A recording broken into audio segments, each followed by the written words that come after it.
so much of what I was thinking and had written down, some of the notes that I had written, Bob and Mary also shared, so they must have been very special. Please bear with me. Before I start, to you all she was Christy, to me she was Stain. There's a story behind that, it doesn't matter right now, but she was Stain. We had been friends since we were 4. So I was not her longest friend. Kelly was there first, Jeremy. But there aren't many people who are 45 years old who can say they've had a friend for 40 years. So we had a lot of memories in that time. I don't know how I can sum up all of that here, but some high points. Soccer. When we were in the 2nd grade, that was the only season I played. Turns out I'm not an athlete. So, Bob, if I haven't apologized before now, I'm sorry, I was not your star athlete on that team. We were convinced that after the 2nd grade, we didn't get homeroom together again until the 6th grade because we talked too much. So in the 6th grade, when we finally landed back in the same homeroom class, we were so excited, and we learned sign language, like the alphabet, so that we could finger spell to each other back and forth. And so we did that. We got really fast at signing. We had to spell out the whole word, but that was our method around that. As a teacher now, I think it's kind of funny. That's what we did. Going into junior high, school dances where they played Ice Ice Baby like 6 times in a row, and loving every minute, knowing every word. New Kids on the Block, that whole era, yeah, we were there. Hanging out in the hot tub with our friends, Christy, Naomi, and Heather. Dusty came along in high school. Well, for me, she came along at like birth.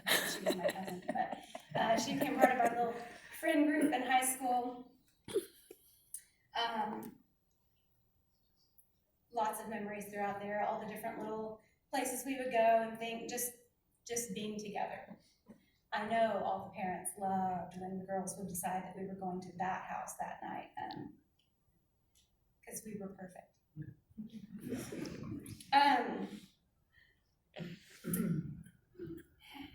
We got to, actually before I get to that part, I think, no, I'll go there. Getting to college, my OU-bound friend deciding to go to OSU. I was so excited because that's where I was going. I am now an OU student, so, but I'm still an OSU, I'm a Cowboy.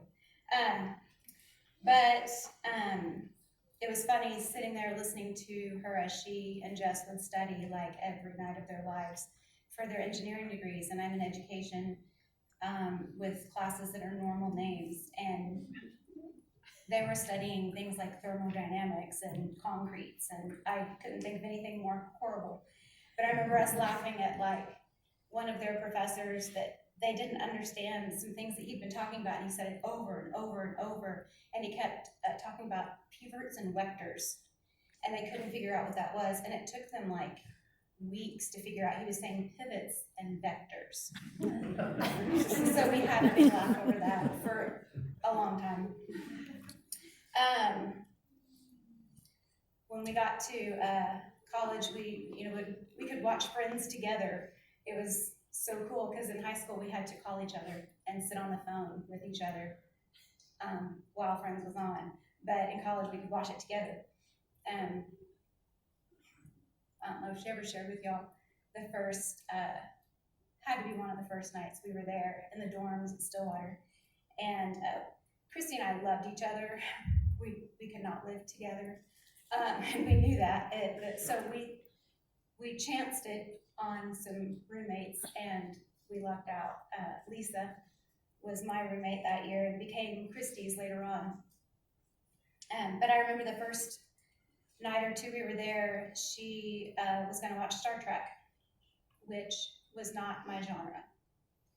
I don't even know the characters' names. I refer to them by their physical characteristic, like banana clip face or rudder head, like I don't know their names. So But she was sad because she and her dad used to say the opening together, and she was there, had to say the opening by herself. So I learned it. And I said it with her every night. I'd go to her room, and we said Star Trek together. A lot of times I'd leave and come right back to my room, but that was our thing. I wanted to uphold that for her. Into adulthood. I remember when she called, she wanted I have 2 boys. You can probably see them from the street because they're big.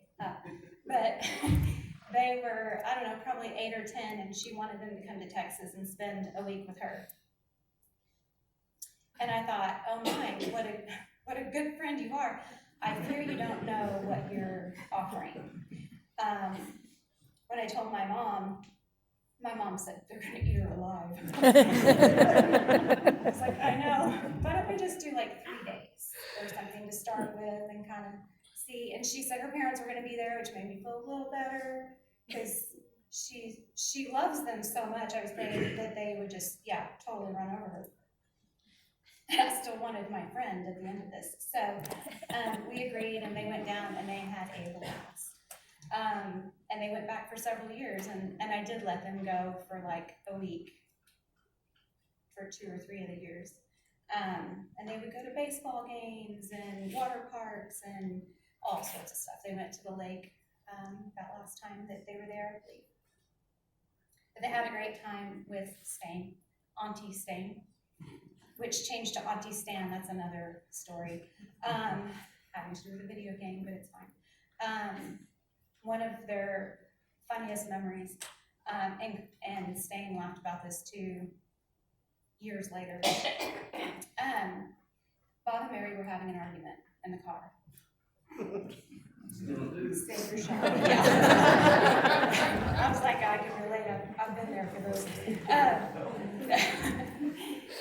But they were arguing about I don't know what, and anything, yeah. So it went on in the car, and Devin, who was probably, I don't know, 9 or 10 years old, was like, awkward, from the back seat, said the word awkward in his weird tone, and everybody just, I think it ended the argument, honestly, because people were laughing, and awkward became the joke for all of them after that. But they had a lot of good memories with her. Her trying to take him to Dude Perfect, to the headquarters, when they were so close to that. Little things like that. She always tried to do what would make him happy when they were there.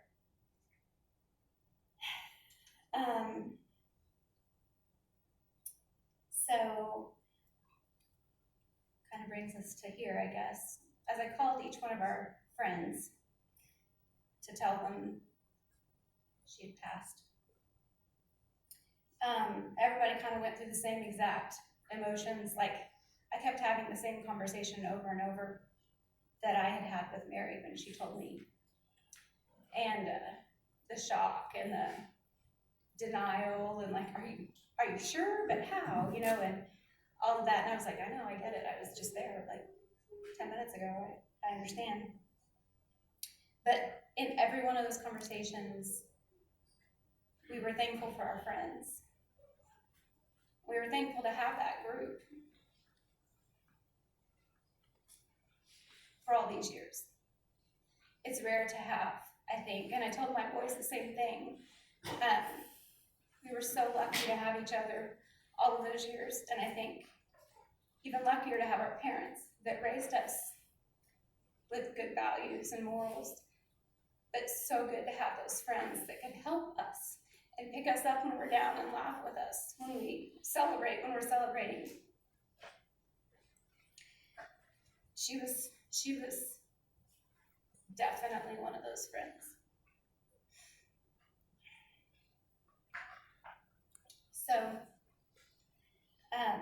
several of those friends said that they felt bad because, gosh, the last time that we talked was on Facebook and we were arguing about some topic or whatever, and I told them, and I'm just going to say it out right now, She loved to debate.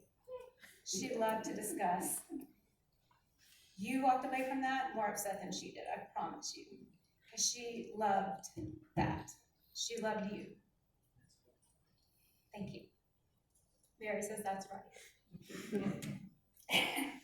I just needed to say that in case you were one of those people. Don't feel guilty about it. She loved you. She was thankful for her friends and family.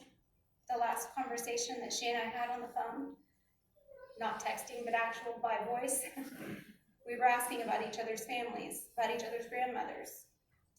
She was worried about some tests coming up with her mom and worried about her dad driving back and forth all the time and being stressed between states. She asked about my son, Mason. My older son had just had knee surgery. We talked about him and just different stress. Her whole thought, that whole conversation was her concern for other people. There were a lot of times I'd ask her about work. She loved her job. I know she did. We talked about it some, but somehow she always turned it back around into me and my life and things going on there. She loved deeply. We're going to miss her. Those words don't seem like enough. We went on a lot of vacations together. We had some fun. Starting when we were young at the lake, we went to her grandparents' lake house. We went to my parents' lake house. We went to Disneyland. There's some stories there. Her dad trusting me to drive that truck. I had learned to drive a Standard just 2 months before, and she and her mom, bless them, were in the back seat, the jumper seats. They were from here to California. They rode because I had longer legs. Mary is an angel. She let me sit in the front. But on the way home, they were getting pretty cramped, and the sun was hitting them in, that back window, and they were dying from heat. And so Bob said, "I'll ride in the back, like the bed of the truck on top of the Linz, can you drive?" And I was like, sure, I can. He trusted me, his daughter's 18-year-old friend who just learned to drive a stick, to drive on the interstate while he laid in the back so that his family could spread out. And I did fine until we were exiting for one of the many potty breaks that we took. And I misjudged the stop sign, and I had to just stop a little quickly, and Bob hit that back window. We knew better than to laugh, but he hit the back window. It was pretty funny. There are a lot of other things on that trip that we could talk about. Her senior year of college, she wanted to we had never done a spring break, in all those years, and so Lisa and Christy and I all went to Vegas. And we walked and walked and walked and walked and walked. We have a lot of memories from that trip as well. In 2018, Christy and my family and some others went on a trip to Costa Rica, which was beautiful, and I'm so glad I got to share that with her. The one trip I regret not taking was to the Virgin Islands. She asked me to go 2 or 3 times, and I kept, oh, well, maybe next time. I don't have the money, or, well, I've got this thing going on, and I regret now, because that was her favorite place in the world, and I wish I had gotten to experience that with her. Bob and Mary. On behalf of all her friends, and I'm just saying this without talking to them, but I think in our conversations when I called each of them, after the initial shock, how are Bob and Mary? Each one of them. We love you. You truly are our only daughter. We're here